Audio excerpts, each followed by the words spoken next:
Okay, can we start, please? Do we have everyone? Okay, so any apologies? None that I'm aware of, Chair. Thank you. Apology from Councillor Franks. We let him off. Yes. Okay. Okay, and you have the minutes for the last meeting on the 22nd of June. Are we all happy to approve that?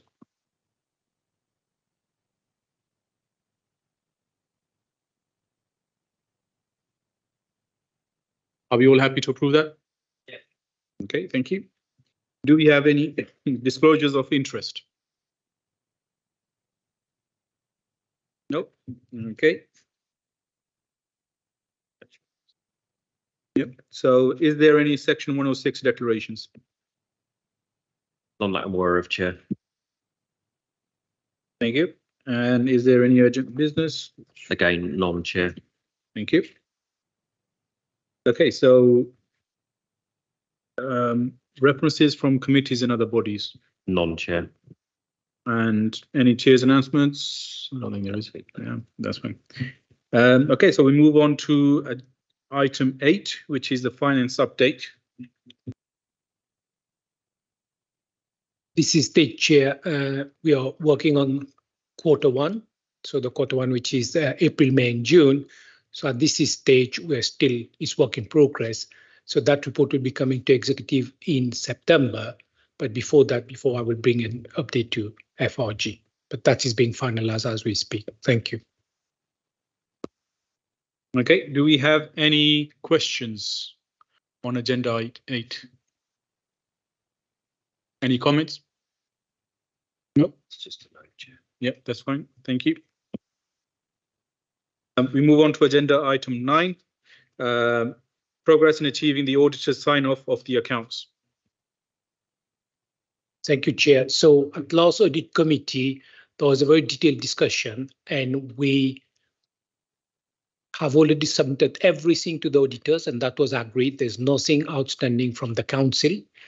The partner from EY, Janet Dawson, was present, so they've presented the report, and that report is in public domain. So if you go at the last audit committee, everything is there. They presented the annual, report. Now it's very much with Ernst & Young now. So we've agreed everything. There's one item we agreed to disagree is about the DCO cost, but that has been explained. It has been explained for a while ago. So there's nothing new. The only thing which last time I've mentioned to the committees, there was something about an adjustment which was done about 18 years ago, but now EY has agreed that we will not make any changes to the account. So we've done everything. We've agreed on the format of the audit report as well. So now it's very much Ernst & Young. So they're aiming to sign off in September. And the reason here is, as you know, the Public Accounts Committee has looked at local government audit. The auditors have got lack of resources as well. So there's 500 accounts, not one, in England has not been signed, completely audited and signed off. So government is looking at this, how we can reset the system. So right now, Ernst & Young are working on those audit, and by September, yes, they will. So we've already set up another audit committee, specifically to get the accounts approved. So it's very much now with auditor. They will go through the internal process, but there's nothing which is outstanding from the council now. So everything is done. But fingers crossed, we'll get that signed. Thank you. Do we have any questions, Councillor Wynne? Yes, thank you, Dev. Two things really. First of all, when the accounts are signed off, presumably this, after all the debate that you've been having, presumably there's going to be qualifications on the accounts. on the sign-off. Is there going to be any resultant effect on the council to our detriment because of the conditional sign-off of the accounts? That's a good question. I think what I've explained to the audit committee, there's a distinction between the council accounts and the council and LAL, which is the consolidated, the group accounts. I have to be clear, the council account is not being qualified. So the true and fair view, the council account gives a true and fair view. So no impact on the council budget, no impact on the council finances. So that LBC account is not going to be qualified.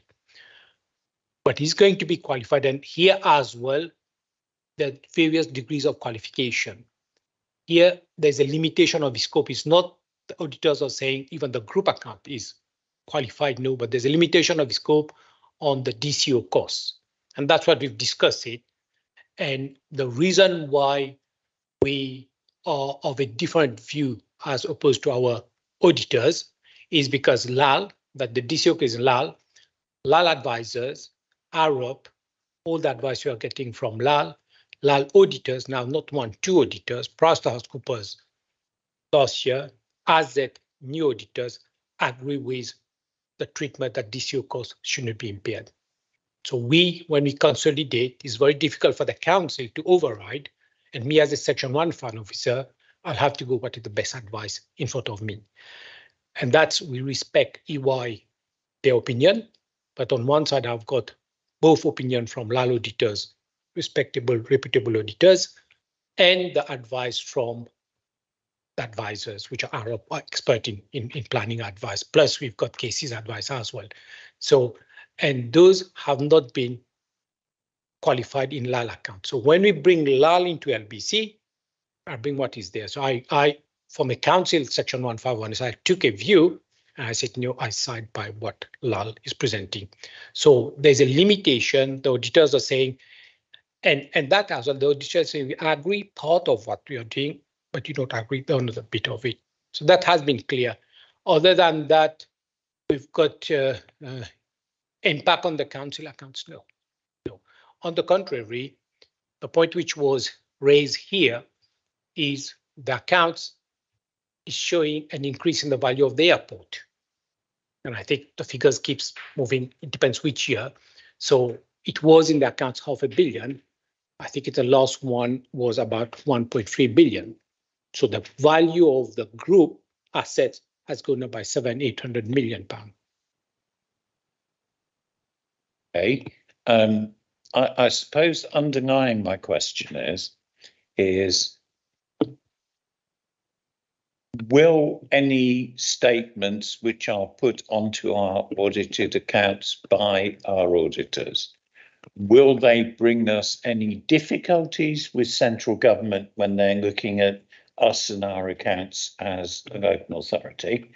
And will they have any effect on our ability to borrow and any borrowing cost rates as a consequence of the qualified accounts? So I'm trying to see it from a wider sense, Dev, whether there's a downside to all of this hassle that you've had. Still, I'll refer when we talk about qualified, you have to say the various degree of qualification. The extreme degree of qualification is disclaimer. And that's when auditors saying we can't form an opinion on the account. That's not the case for the council. Yeah. When the auditor says, sorry, the whole thing is claim. So they're not giving an opinion. No. In our case, they're giving opinion on the LBC accounts, and that's what you mentioned about the council borrowing. So LBC account is not qualified, so it won't have impact on the borrowing. Yeah, and the way we borrow, it's slightly different. It's not like you borrow bond market or whatever. You borrow from PWLB, and in terms of the group, the valuation of the group LAL has gone up by 800 million, and that's what took a bit longer to finalize the account. We wanted to get those valuation right. So as far as I'm concerned, no, it's not a disclaimer. So it's just limitation of the scope. Even they are not saying in this area we don't we completely disagree. They're saying, yeah, we agree part of it. So when the audit report will come out, you will see they're saying we agree part of what you're saying, but if anybody looking at it, on one hand, we've got the expert in planning, Arup. We've got two auditors, PricewaterhouseCoopers and the new incoming AZ. And on the other hand, which we respect EY, so I had to take a view of section 151. So it's not that PricewaterhouseCoopers, AZ, EY, all three auditors are saying we've got two auditors plus all the consultant. And when I take a view from the council section 151, I said, yeah, the argument towards not impairing DCO is much stronger than what the auditors. So we agree to disagree on this one, but it won't have an impact on as far as I know, on our borrowing or our, the council budget is not affected. The council resilience is not affected. The council stability in terms of those limitation of scope is not affected. Question for you, Matt, if I may. When is the next FRG after this one, please? Just bear with me, Chair.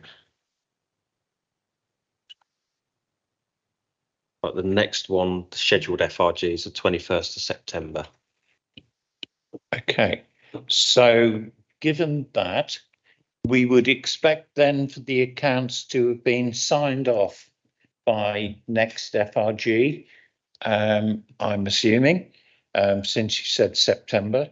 And therefore, can we move this item forward on the assumption that these are signed off with the status on the sign off with all the subsequent accounts which are still outstanding, because there are several years in addition to the one we've just been discussing?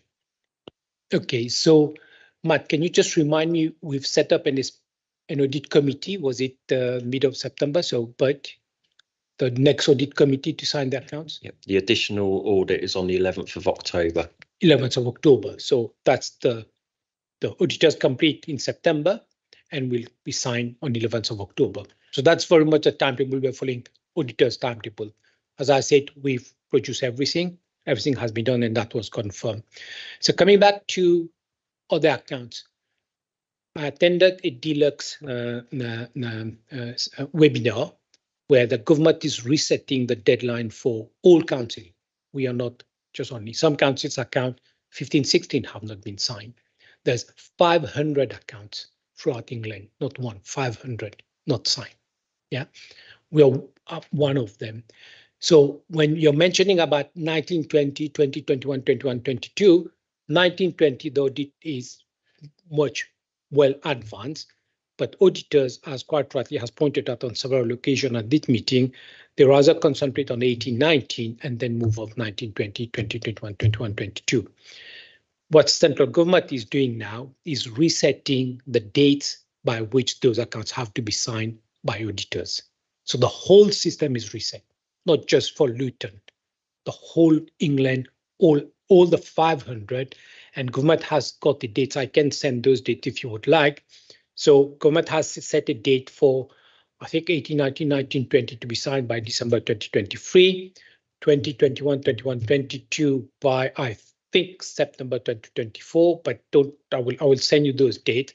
So the whole system has been reset just to allow auditors, because auditors, and we're only struggling to recruit staff. So auditors are struggling as well. So I said, there's no point of just the backlog won't be cleared. No matter how much resources we put into this, the backlog won't be cleared. So government has reset the target, which is very good. And Secretary of State is giving clear guidance and how helps support. Some of the things the account has caused delays. And one of the things you will see, we have been discussing about infrastructure assets. So that has caused a lot of issues because it's not easy. And government and SIPFA, with the Chartered Institute of Public Finance Accountancy, are working together to find the things like schools or infrastructure assets, how we can help in order so that local government audit and auditors can work together. So there's a lot of things which are going place. So what I'm saying is it's not an issue with Luton, it's absolutely 500, yeah. And government has acknowledged. So this is on Deluxe website. If anybody wants to have a look at it, they set up a special committee, and there is a Financial Reporting Council.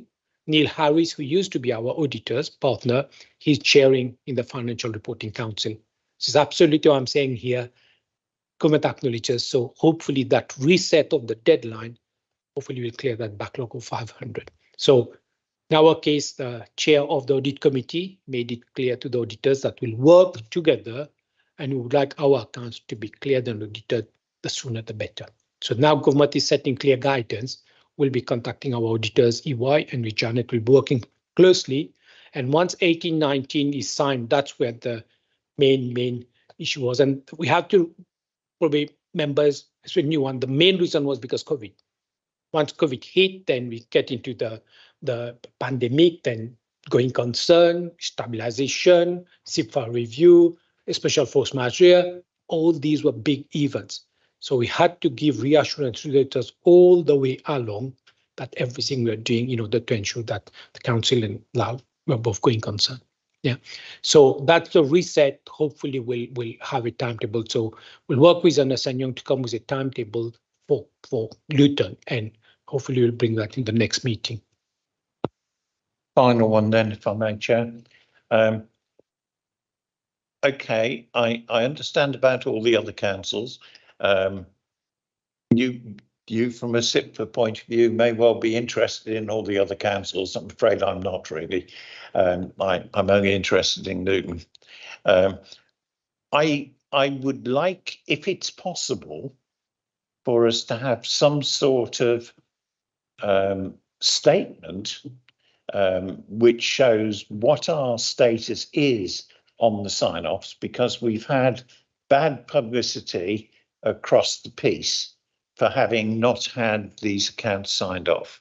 It would be good if what you've just explained to us could be pulled together so that we can get the general public to understand a bit better the fact that we're not actually doing that badly at all, and in comparison with the other councils that you talked about, we're probably even getting to the point where we're doing better than most. And I think that would be good if we could get some sort of statement, Dev. I don't know if that would be a lot of work or not. Yeah, absolutely, and I welcome that support from members. But I have to say, at every committee, audit committee, have been clear. The message has been clear over the last 2-3 years. And I've been presenting here in these meetings are broadcast live. So audit committee broadcast live. The auditors have been in present. We have been broadcast live. So everything we have said is there. But the point you're making is we can be a bit more proactive and just put it more in front. So we can do that. And I have to say is with auditors, we've got very good working relationship. And that's why we work together over the pandemic and everything together to work closely. It's just unfortunate that it took that longer because a lot of things, as Janet said, are very significant technical matters. Just when you're talking about infrastructure assets, is technical, a lot of counsel. So absolutely, I take the point. We try to, from our communication team, respond to some of the articles which get published. And I have to say, with all due respect, not all these articles reflect the real facts. So if somebody wants to know the facts, go on committee papers. It's all in the public domain. So, but yeah, we'll try to put our side of the events and what is factual. But I don't have much control on what sometimes get published. But I take your point. We can be a bit more proactive and put our side. Happy if we could, in some way, put ourselves onto the front foot instead of the back foot just for once. That's all.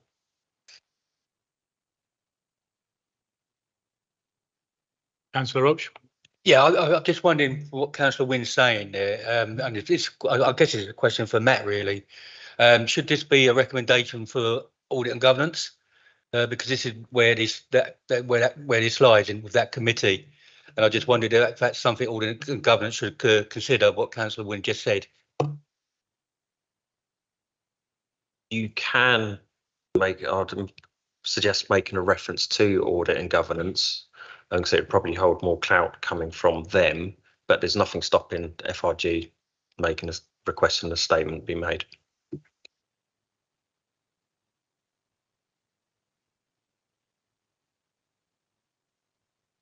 Okay, any other questions? No, any comments?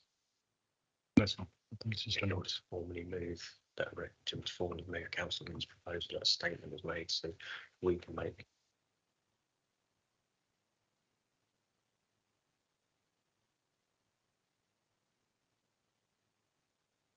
Okay, so taking on to Councillor Wynn's recommendation to have some sort of public notice or report put out. There's a few options here. The first option is that we make a recommendation to Audit and Governance, that they then put the report out, or we ourselves as FRG request that there's a formal report that's put out. So show of hands if you want this to go to Audit and Governance. Yep, that's fine. Okay, that's resolved. There's a meeting of audit.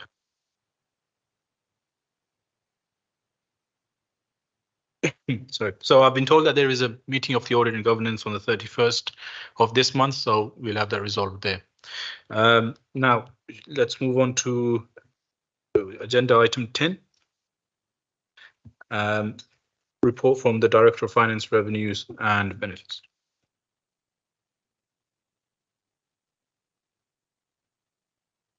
Dev, just as a prompt, it's in regards to Q1 revenue and capital monitoring progress update.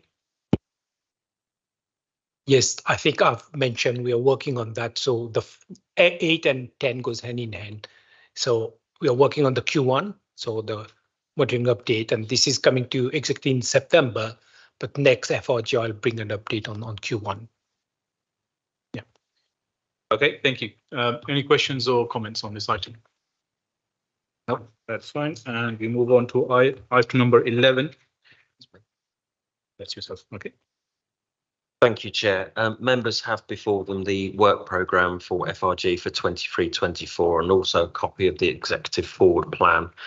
This is members' opportunity to, if there's anything they've seen on the Forward Plan that they would like to be brought to committee, or there's anything else with regards to financial implications that need to be brought here. And it's also to make sure that members are happy with the current state of affairs on the next few meetings. You've got a meeting on the 21st of September, 30th of October and 23rd of November. That's for this year. So if there's anything that members would like to be added, now is your opportunity. Item, please, for us to at least think about. We've got, for example, in the 30th of October, the future of IT services, which we all know is happening apace. We've also been living through the rather slow rollout of the caseworker system across the council. I'm really just a question. When it says the future of IT services, and the report from Sue Gill in which is down against 30th of October, are we also including in that the state and progress and the implementation report of caseworker as well, please? Ensure that's added, Chair. Any other questions, comments? No. Okay. So we moved the this meeting into under the Local Government Act 1972 because of the items that we discussed. So we're going to move this into a private meeting.